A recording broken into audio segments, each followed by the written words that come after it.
Hi everyone, this is Shyvalry again with another video, Star Wars Armada video here. Going to do a breakdown of LVO, which was this past weekend in Las Vegas.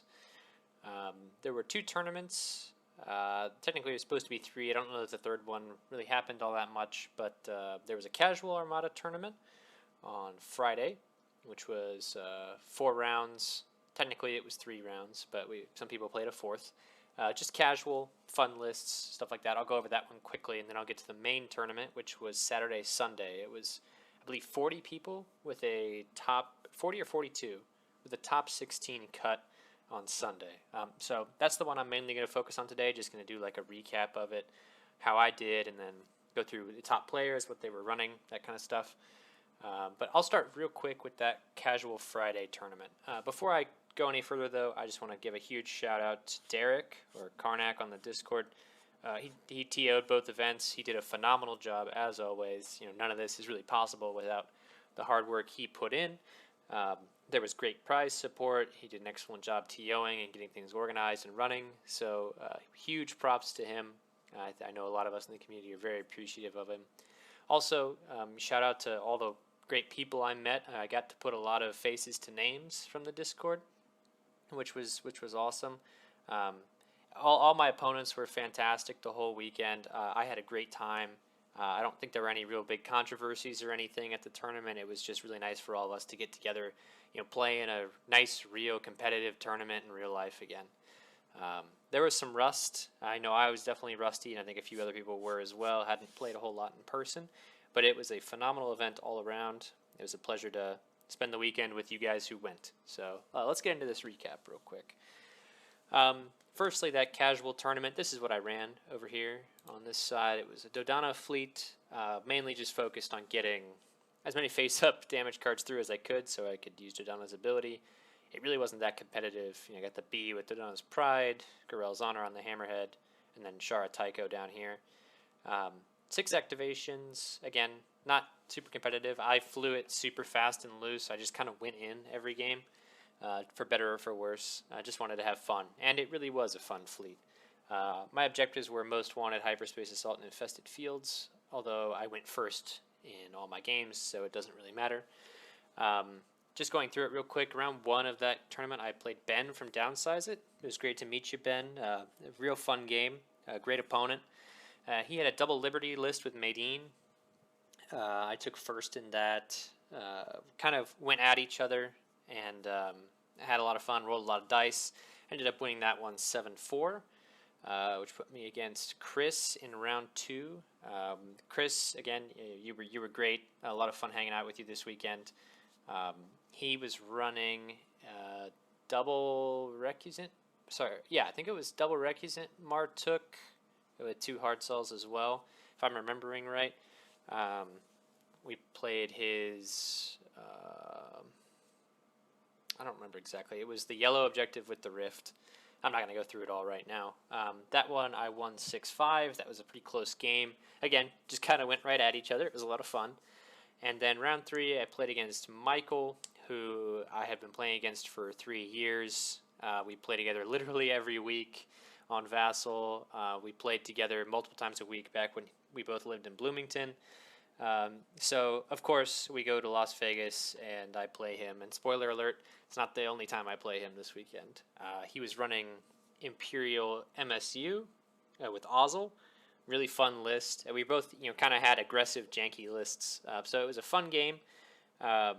Played Fleet and Being and kind of just ran at each other in the middle. And he won that one 7-4, I believe. So 2 wins, 1 loss, 7-4, 6-5, and then 4-7. Not bad. I had a lot of fun. I think it was a fun little tournament. It was supposed to go 4 rounds, but after round 3, everyone kind of voted to take it easy the rest of the evening and prep for the main tournament the next day. I played a 4th round against a different Chris, who was running double ISD. Just for fun, we played that one, and we didn't end up finishing the game all the way out. We kind of called it after, I think it was round 4 when I blew up one of the ISDs that had Mahdi on it, and RBDs. So that was a crazy amount of haul in that fleet, but I got good rolls. I got a lot of face-up damage with APTs and Garels and stuff like that, so that was fun. Anywho, main event. Let me break down my list for the actual like LVO tournament. So this is a list I've been working on for a long time. Anyone who watched my first video or followed what I was doing in the World Cup, spoiler alert, did not do very well in the World Cup, went 1 and 2 in pods, not making it to Swiss. That's okay. We'll try that second chance one.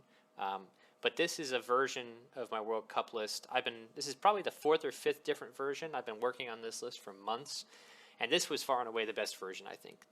I finally got things right with this one. So we've got the Assault Frigate Mark II-A with Kirsta, Whalix, Ruthless, Reinforced Blast Doors, Linked Turbolasers, and Paragon. This thing is just a tank.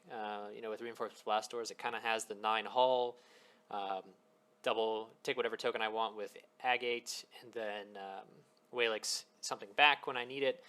This thing just does not die. Then I've got the MC-30 with Ezra, Ordnance Experts, External Racks, XI-7s, and Foresight. Again, a deceptively tanky ship, very annoying to kill.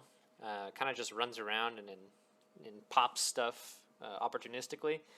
I think the big flaw with my World Cup list was the fact that I had the Pelta and the CR-90, which were much easier to kill. I've only got the 2 combat ships here, yeah, but they're both very annoying and difficult to take down, and I think that did wonders for me. And then a pair of GR-75s, one with Torn Far, one with Comsnet, and Torn Far Comsnet and Hondo Comsnet. Torn Far, it was fantastic for me all weekend.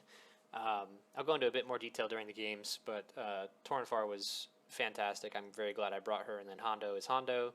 He actually won me a very important game, so I'll get to that in a little bit. And then squads, I've got a rogue ball of Lando, Ketsu, Corrin, Shara, and 3 wide T-2400s. So I know 7 squads, odd number squads. They always tell you not to take that when you're learning Armada, but for here, it did wonders for me. Having that extra squad, because normally I run this list with 6, but being able to toss Shara in there really did a lot for me, and having 7 squads to most people's 6 was really good.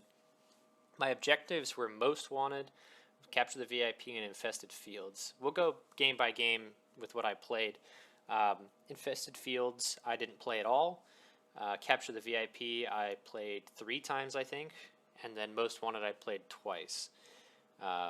4-point bid, and I actually won the bid in all but one of my games. I really thought I was going to be forced first or second more often. That's why I added in the MC-30 because I don't really mind going first when I have this.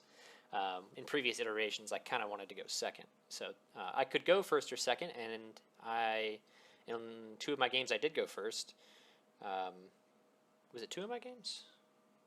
I think it was 2 of my games I went first. Yeah, 1 by choice, 1 and I got forced into first. But VIP was definitely my weakest objective. That's the one I'm going to look at changing. Granted, I won all of my games with VIP, but it was definitely the weakest one.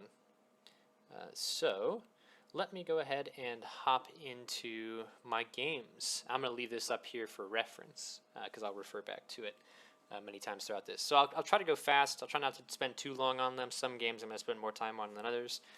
Round 1, I played Kyle. Really fun game. It was the only SSD at the event. And so I was kind of happy to play against it. I had played my list against SSDs once or twice. So not super experienced against them, but I feel like any game against an SSD is pretty fun. It's got, it doesn't have the problem of the Starhawk. Like, yes, it's a points pinata, but it hits hard. It can kind of force engagement. It makes you deal with it. And so I think any game with an SSD is a lot of fun. So he has his list right here. I had to do all the lists from memory. I think I got them all right, but if any of you players are watching want to correct me, just let me know. Kyle, I think I got your list here. Like I said, if you're watching and I got something wrong, just let me know. But he had Piet on the SSD with 3 defensive officers, which was quite annoying to deal with. This was the interesting inclusion in my mind on the SSD build. Most people, I think, would run PDX, and that would have really messed me up. But he went for the extra blue dice, which, he got to use them on several attacks. But I don't know that they were more effective than PDX, and it cost him 4 more points. I think PDX are one of the most broken cards in the game right now. I think it's pretty much an auto include on anything that can take them. So I was a bit surprised to see this, but that made my choices a bit easier throughout the game. So just the 2 activations, and then he had a squad ball of Morna, Valen, Generic Decimator, 2 Aggressors. Kind of an odd squad ball. I'd be interested to hear if he got use out of it the rest of the tournament. Against me, it didn't have all that much of a chance against these guys. But anywho, I could not remember what his red and yellow were. We played his most. I took first and chose his superior positions, obviously. I think these were his red and yellow. I couldn't exactly remember, but we played his superior positions. The game basically boiled down to he went speed 0 with the ISD turn 1 because he didn't want to give me his rear arc, so I kind of went at his, was my left side, so the right side of the SSD. I went around that side with all my ships. He sent Valen in probably a little early, and Valen just got flaked to death by the assault frigate. That's kind of what it's meant to do. Since it was just Valen, it was 2 blue plus 2 black plus Ruthless. I think it one-shot Valen, if I remember correctly, or got him down to 1, and my squads finished him. And then from there, my squads mopped up his squads, and by like end of turn 3 or turn 4, they were finally free to go after the SSD. He did a pretty cool maneuver where he did an inside turn with Piet with a nav to bump my assault frigate, which had double arced his side, which is what I wanted, but he bumped me so he didn't have to move, and so I still couldn't get to his rear. He was still like on the edge of the board, which was a very cool move by him. Ultimately, though, I was able to jump him with my assault frigate, got the MC-30 around behind him. Neither of my combat ships were in too much danger of dying. He ended up killing, I believe it was Torrenfar. I'll have to check here in a minute. Torrenfar, at least one of my transports and 1 or 2 of my YTs was what he ended up getting, and I got the SSD to half, and then wiped his squad ball and got 90 points of superior positions tokens. So that ended up being a 9-2 win for me. Good start to the tournament. Kyle, you were a very fun opponent to play against. I always love seeing that SSD on the table. So hopefully I get to play against more in the future. So coming out of round 1, I was at 9 points. The first round of this tournament was crazy. I think there were 7 10s and 4 or 5 9s in the first round. So hugely lopsided first round, which made for a very interesting round 2. I got placed against Michael again. So, like I said, we play every week, sometimes twice a week. We had designed this list together, he and I. We just shoot each other iterations of this list over and over on Discord, trying to get it figured out. And so, of course, we would end up playing each other round 2, but I guess that's what you get when, 2 good players know each other. You're bound to play each other at some point. So this was his list. It was Ramadi on a salvo kitted ISD. This thing is nasty, and it's very annoying to try to kill it. It almost always can trade up or just cause a ton of problems. And then the Onager Star Destroyer. Now, we always make fun of, you're a little frustrating to see test beds on the table, but the second someone brings out an Onager Star Destroyer, they have your respect just because, 14 points more.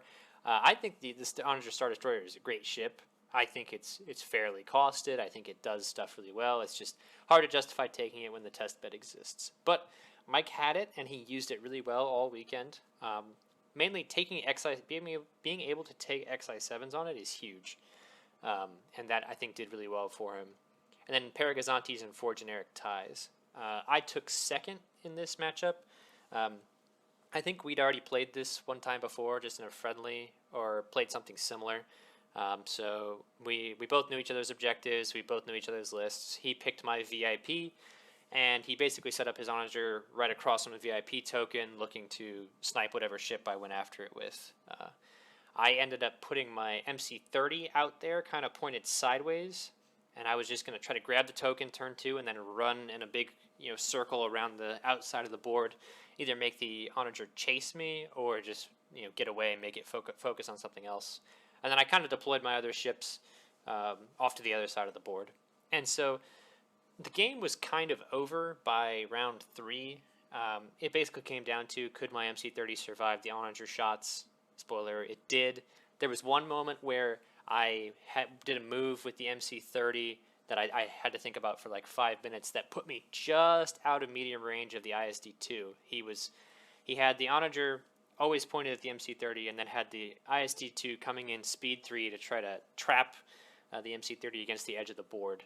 And I just barely got out of medium range of the ISD2. And so once I knew I was at medium, or out of medium, excuse me, I knew that I would get away with the VIP token, just because, that long foresight is so stupid good. And so that game ended up being a 7-4 win for me. I killed one of his Gazantes, got the VIP token, and then killed all 4 ties. And then he killed one of my transports, I believe it was Torin Far, and one of my YTs. So very close 7-4. It was like a low 7-4. It's always a great game against Mike. Like I said, we play all the time. And so this was I think the first time we'd met in a serious tournament like that. But a fun game nonetheless. He's a fantastic opponent. I'll get to more later with how he did. But yeah, great game 2. Game 3 was against Sam, and this was simultaneously the matchup I didn't want and the matchup I was most prepared for. Sam, as a lot of you probably know, has been dominating recently with this very list, the Onager Double Interdictor. He has, I think he calls it shenanigans or something, because he does really have a lot of crap that he can do at turn 0. He's got the mines, he's got the grav shift, he's got the grav wells, his objectives are all very oppressive. It's a very, very, very hard list to fly against. It was something that Michael had seen at SoCal, and that was the first time we saw it, and he came back from SoCal, and immediately he was like, hey, this is the list that we have to prepare for. This is the one we have to have a plan to beat. We both kind of identified, after SoCal, that this was probably the best list that was going to be at the World Cup and going to be at LVO and maybe at Adepticon. And I think we were right.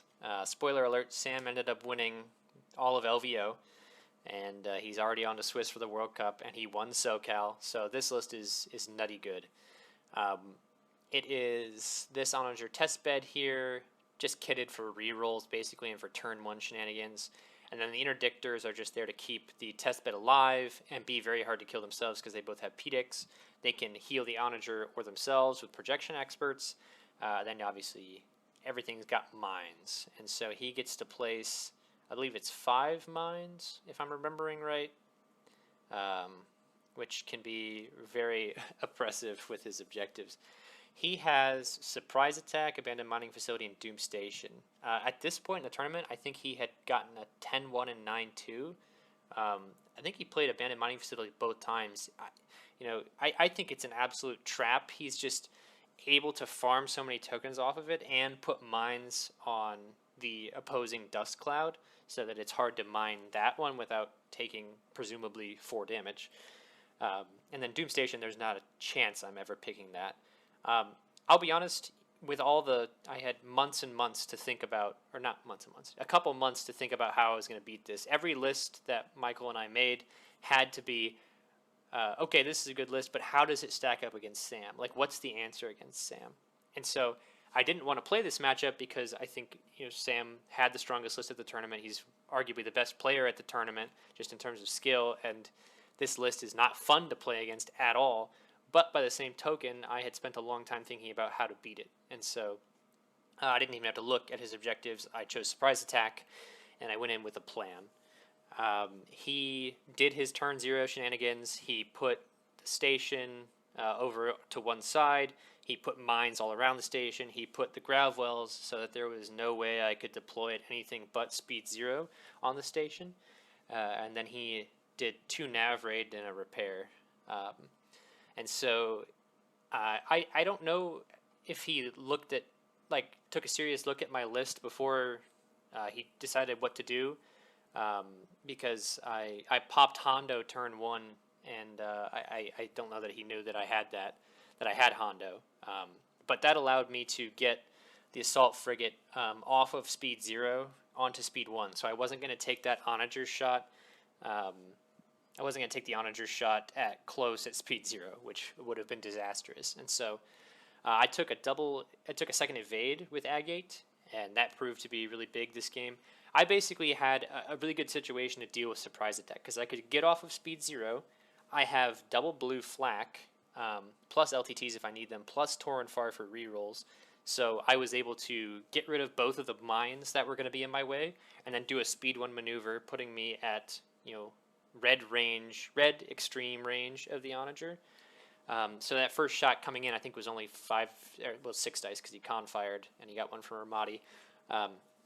But the game basically came down to every single turn, the assault frigate would move. I got raided. Turn 1, turn 2, it was nav raid, obviously. Turn 3, it was repair raid. But between Hondo, Comsnet, and stuff, I was able to get the assault frigate by the end of turn 4 up to speed 3, so I was relatively safe. And he kept pumping out damage with that test bed every turn. 3 turns he shot me at black-red range at extreme. And I think turn 4 we were even at long, not extreme. But with the evades and Whalix and agates, he would get accuracies, but they didn't mean a whole lot, and he would reroll, and he was getting, I think, between 6 and 10 damage every single roll. But extreme range, I can either spend the evade to cancel 2 or discard it to cancel 3. With all his doubles, I can cancel 6 damage at a time. So this thing, it just would not die. I don't think I even took a single damage card, and I still had reinforced blast doors if I needed to. Just between being able, I think I repaired turn 2, if I remember right, because I thought he would nav raid me the first 2 turns, so I thought I'd be able to get away with a cheeky little repair, which I think I did. But yeah, the assault frigate's just way too tanky for him to take down. And on the flip side, the one weakness that his list has is you can't really shoot the onager anywhere because of projection experts, because he's just going to heal up those 4 shields every turn. Except for the rear of the onager has 1 shield. See, right there. That's the big weakness of the onager. And against a normal list with a lot of squads, Sam does phenomenally well, because the onager just snipes the carrier, and those squads don't really do much. And then he can run away speed 3, the squads can't catch him, and that's life. But because I had a bunch of rogues, because I hate commanding squads, it's one of my least favorite things to do in the game, and so the way around that is just run rogues. So I have 6 rogues and Shara. Shara did whatever this game, but the rogues, I would just sit in his rear arc the whole game of that onager, and yeah, he could projection experts the shield back to it every time, but I'm averaging probably 6 damage a turn, 5 or 6 damage a turn with my squads, and so I just sat there and I kept plinking him, and we were both rolling hot. My squads, I think, missed on maybe 2 or 3 rolls. Corrin in particular, and we talked about this after the game, Corrin Horn rolled like a beast, because every time Corrin shot him, he would targeting scrambler it. And so the first time Corrin shot the onager, he targeting scramblered and went to an accuracy, so that was a dud. But then the next 3 times Corrin shot, after rerolls, Corrin got a hit, a crit, and a crit. And so Corrin did phenomenally well. I got very lucky with him. My other stuff, they all rode well too. I think I had 1 or 2 misses. And then his flak was also on fire. He only missed 1 time on flak, but all my squads have decently high health, so it didn't matter that much. He forgot to flak 1 turn with, I think it was with the onager, which may have killed one of the YTs. Probably would have killed one of the YTs, but I don't know that it would have killed anything else. But he was a little frustrated about that. I totally understood that. Anywho, the game ended up, I killed the transport turn 2, and then killed the onager at the end of turn 4 with my rogues. And at that point we called it. He was trying to swing in with the interdictors to block off the escape of the assault frigate, but since they don't have decaps or anything, they can only shoot at medium, and I was staying just out. My other ships all went out and around the rest of the game, but we called it. Technically we played it out, but we knew the game was over at round 4, and so I ended up winning that 8-3. I think it was like 168 to nothing. He could have killed this GR75 with Torn because it was at speed 0 literally the whole game, but he was trying to burn down the assault frigate, which understandably it's 127 points to 27. But this was probably one of the most stressful games of Armada I've ever played. you know, he has so much stuff going on that you have to consider, that I was stressed out the whole time. But I rolled really, really well. I executed the exact game plan that I wanted to, that I'd been preparing for, and I got out of there with an 8-3, which I was super stoked about. Ultimately, you know, Sam came back and won the whole tournament, so huge congrats to him for that. I was glad to be the one person to take a game off the champ. Round 4 at top table, and this game was streamed on Derek's YouTube channel, Star Wars Armada Explained, was against Nick. And Nick was running Imperial MSU, which I was so happy to see do well. You know, Imperial MSU's kind of been, I don't want to say it's been dead, but a lot of people have kind of assumed that it's been dead for a long time. But with evade changes, and with like new Ozzel, I think it's back. I think that this was a great list. You know, Nick did very well with it. I mean, he was at top table for 2 or 3 games on day 1, so he kind of owned top table. And so he's got the Raider here, you know, stacked to the gills with Corvus, the 2 classic Architans builds, 2 naked Gazantes, and then 6 rogues. And this, against probably everyone but me, is a really nasty ball. But since I've got rogues too, and I've got 7 squads, mine are a little bit better at anti-squad than his are. He's got a lot of black dice in there, and I've got 2 scatter aces. So I think it favors me squad-wise. I picked second. I had the bid. He picked my VIP. And this was an exciting game. There wasn't a whole lot of like ship-to-ship combat this game. It was mostly just the squads going at it. Turn 2, he activated all 6 of his squads with the Gazantes and squad tokens and stuff and sent them in. I think he got 1.5 YTs. Maybe he got 2 in that alpha, but that alpha also put him at medium range of the assault frigate, and so then it just went to work doing what it does best, flacking squads to death, ruthlessing where it needs to.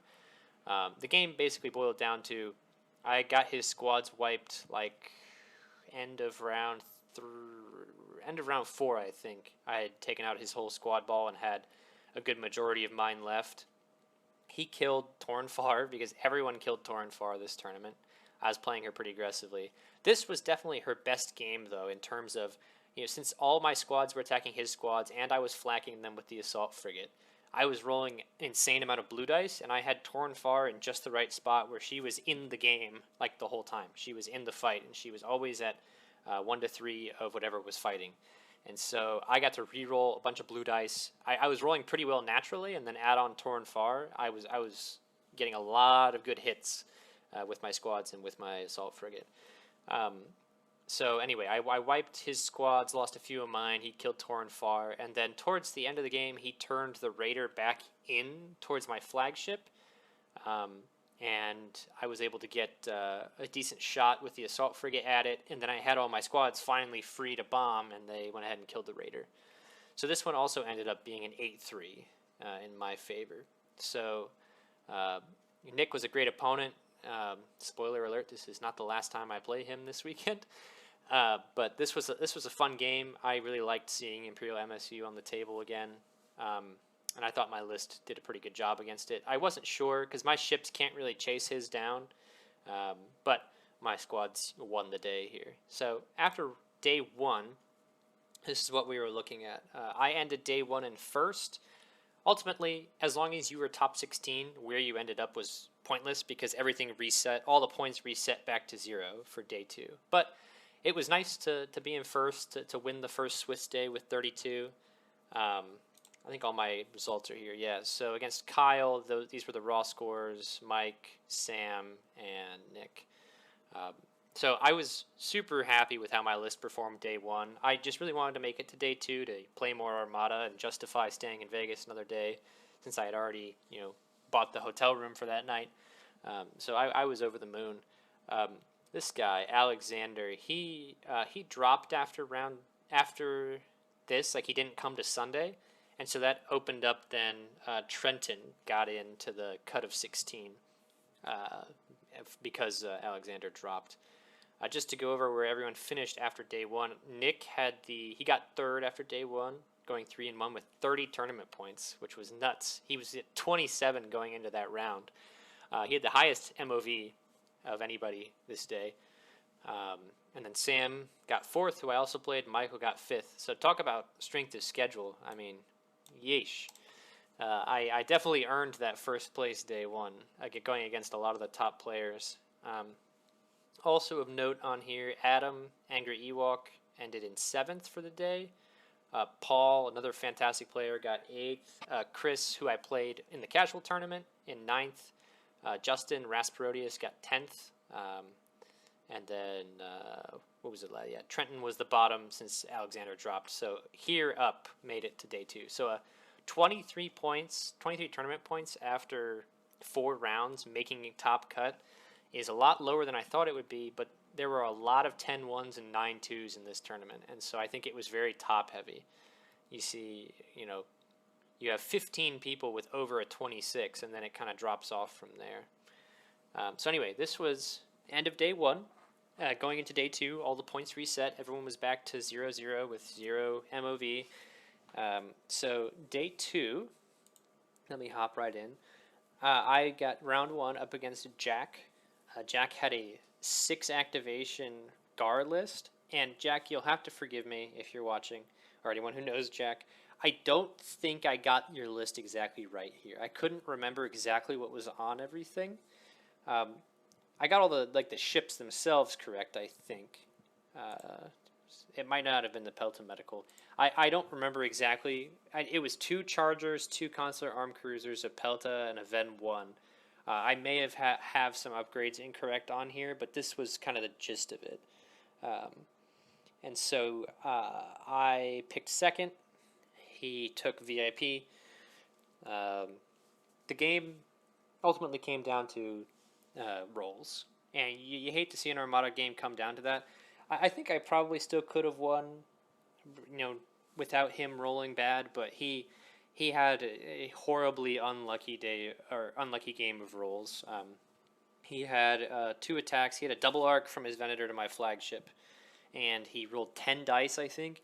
And between my evade rerolls and just horrible luck, I think he rolled 2 damage, and he got both those damage with Intensify Firepower. So it was really, really unlucky for him. I felt bad, but that's the nature of Armada, right? We've all been there. We've all had those horrible rolls.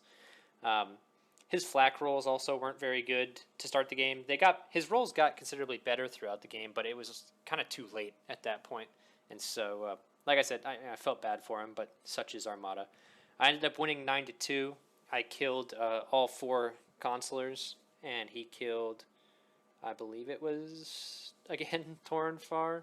I can't exactly remember. I'll have to check here in a minute. But yeah, 9-2 coming out of round 1. I felt pretty good about. However, my very hot start to LVO came crashing down against Justin. And it was a combination of Justin rolling well, me getting greedy and making a bad move, like making one huge mistake, and then slicer tools. Going through Justin's list, it's Leia MSU. He's got Leia here on the TRC-90 with Hondo. 3 Hammerhead Scouts with TFA and quad battery turrets. The Hammerhead Corvette here, also with TFA. And then this stupid GR-75, who was the absolute reason that I got wrecked. And then this squad ball down here, which is a really nice squad ball. I like it. I might borrow it for other lists. It did its job really, really well. My squads, I think, had like half of a turn to bomb his ships, but until they got bogged down here. So, anywho, I took 2nd. He picked my most wanted. I put it on one of his hammerheads, who was like deployed the furthest forward, still kind of in the inside where I knew I could kill it. I really wanted to put it on his CR-90 because he deployed it pretty close to the board edge where I'd be able to trap it, but I was scared that he'd be able to jump me as first player and get away, and then I'm leaving all those points on the board. So I went for a hammerhead that I knew I could kill. This game boiled down to, like I said, the rolls and my stupidity, and then slicer tools. The rolls came into effect when he had many shots on my MC30 coming in to, like, because he lined these up just to snipe. I took the MC30 around the edge aggressively I double arced both his most wanted ship as well as the CR90A. And so I had it in a position where as long as it survived, I was going to either one-shot the objective ship or one-shot his flagship. And so I put him in a really tough position. However, on the way in and on the critical turn where he shot it with the objective ship first, the Hammerhead, he didn't miss a single shot. Everything came up, hits, accuracies, etc.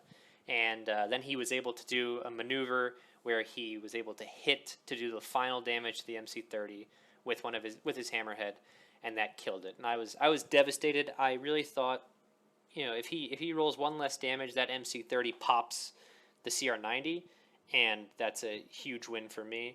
But he did just enough damage and caught the MC30 and killed it. And props to him for flying the way he did to put himself in that position. Brutal luck for me, but I mean, it took skill from him to put himself in a position to kill it, and so that kind of swung the game. But I was still in it at that point. It was going to take a little while for me to chew through his squads, but eventually I would have my rogues to go bomb, and my assault frigate still alive. But with how aggressive I was playing, I didn't expect the MC30 to die that turn. And so I kind of had the assault frigate in a not great spot. My choices were to either fly it into two Hammerhead scouts and a torpedo who had yet to activate, which is a lot of dice in small packets, which is the one thing my assault frigate doesn't want to deal with, or turn out with the assault frigate towards the board edge, but out of all of the front arcs of these ships. And so that's ultimately what I chose, which would have been a great move, and I would have been fine. Would have been totally fine, could have flown away unscathed, except for this stupid Slicer Tools GR75. It came speed 3 the next turn, sliced me away from a nav, and then the next turn sliced me away from a nav again, so I couldn't slow all the way down that I needed to, because I had a nav token and a nav command lined up. I was just going to go speed 1, and even speed 0 if I needed to, but Slicer Tools absolutely ruined me. That single-handedly is going to probably make me change these XI7s to H9s on the torpedo frigate so I can hunt these stupid things. But a combination of him tying down my squads with his squads and not being able to get a good shot on the transport meant that Slicer Duels, was basically, he could do whatever it wanted, and what it wanted to do was ruin my assault frigate. So this game I ended up flying off the board. I couldn't slow down, and so I got tabled. It was 400 to 179, I think. I ended up killing the objective ship and wiped all of his squads. But yeah, really tough game. That's a 9-2 loss. And so not only was it my first loss of the tournament, but it was a big one that proved to be insurmountable. So that put me on 11 points going into round 3. Justin went on to play Sam, which I didn't get to watch a whole lot of it, but I heard it was a very ugly game, as most games against Sam are. I think Justin took a kind of a risk with his plan, and it almost paid off, but I think Sam rolled just enough damage to punish it. So that ended up being pretty lopsided. But my last round game, oops, not against Adam, I'll get to Adam in a second, was against Nick again. I joked with Nick on the end of Saturday. I was like, yeah, since Sam, Michael, and Nick all got 3rd, 4th, and 5th place, I was like, I can't wait to play one of you again tomorrow, and sure enough, I got Nick again. I think we were both, kind of ready to not be done, but just take it a bit easier. It had been a pretty stressful tournament to this point, just in terms of playing against high-skill players, and we'd already played against each other once, so he didn't want to do the same thing as last time. He took my most wanted, I put it on Krennic, and then we were off to the races. I played super fast and loose this game. I went in ham with the MC30, which got it killed. It was ultimately probably stupid of me with how I played. I was playing way too aggressive, way too fast and loose. But I was having fun. I think it was a fun game. I hope Nick felt the same way. I won 6-5 because he killed everything. He killed the transports and the MiG-30, and I want to say just Shara and maybe one YT. It was Shara and one YT plus these. And then I killed the objective ship for double points, plus killed everybody except Tell and Bosk this game. So, yep, close 6-5 win for me.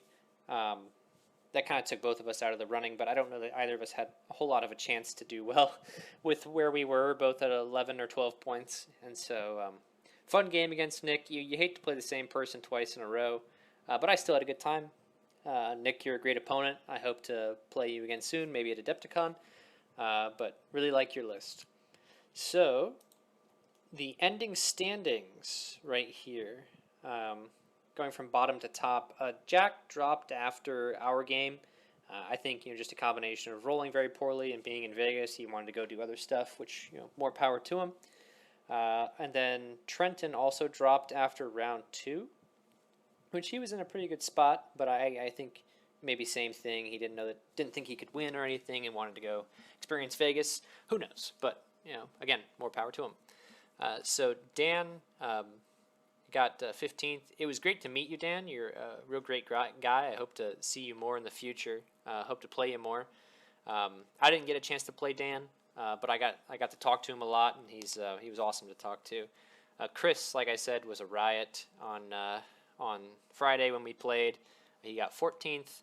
A lot of the people in the middle here, I didn't have a chance to play, nor did I have a chance to talk to a bunch. But congrats to all of you for making day 2. I ended up, Nick got 9th, and I ended up 8th, just edging him out with MOV. Kind of stinks to go 2-1 and lose to 2 people who went 1-2. But, I mean, that's Armada, right? That's, you're supposed to win big, lose small. And so I think that's just what happened here. My 9-2 loss was insurmountable. But 8th place overall, I'm very happy with. I really just wanted to make day 2, and so even getting top half of day 2, I was thrilled. I was thrilled to do that. And I think my list achieved what it set out to achieve. Paul got 7th, Joseph 6th. I believe Joseph Skycake on Discord. I really liked his list. It was raid bot with Recusants and a bunch of squads, which I really liked that list. Matt, I believe Brobafett on the Discord. He was running Slonager. He was the only Sloan player, which, for someone who hates Sloan, that was refreshing to see. But he played really very he got unlucky quite a bit throughout the tournament in terms of crit cards he pulled and stuff like that, and having close games. But very, very skilled player, and I think it's great that he got top 5 going 1-2. That's how you do the system right there. Get a big win and 2 small losses. There you go. Justin ended up getting 4th, Rasparodius, I believe, on the Discord. Like I said, brutal. I think he had a brutal game against Sam. That's what I was led to understand. But he top 4 is still. He got some of the big prizes. Michael got 3rd. Big congrats to him. I was very, very happy to see that he got 3rd. He was the reigning LVO champion. He almost got it again, so very impressive. Like I said, we play all the time, and so I was really happy to see him get 2nd. And then Adam, Angry Ewok, Michael got 3rd. Adam got 2nd. He had a phenomenal day 2, and we played each other in the World Cup, and then we talked a bunch at the tournament. It was really great to meet you, Adam. I hope we play a bunch more in the future. He was running his World Cup list, which I just wanted to show here for anyone who's interested. I don't have his objectives on here, just I don't want to give any extra information to his opponents if they don't already know them for the World Cup, because this is ongoing. But it's a Giga Drill Guppy here, Jaina's Light and Jaina's Dark, as he likes to call it, 2 floats, and then a very effective squad ball. This is very annoying to play against, it's got to be said. He has good objective control if he needs it with the VCX, and then obviously Shara Tycho, YTs are great, and Hera just enables those 2. So really good list. Congratulations, Adam, on 2nd, and then to the surprise of no one, Sam won.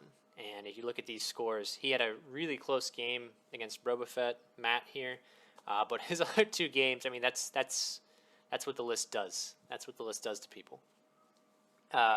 So congratulations again, Sam, on winning the whole thing. Your list is super dirty. It is not fun to play against, but that's probably one of the best, most complete, most almost unbeatable lists that I've ever seen in Armada. So props for coming up with it and running it so effectively.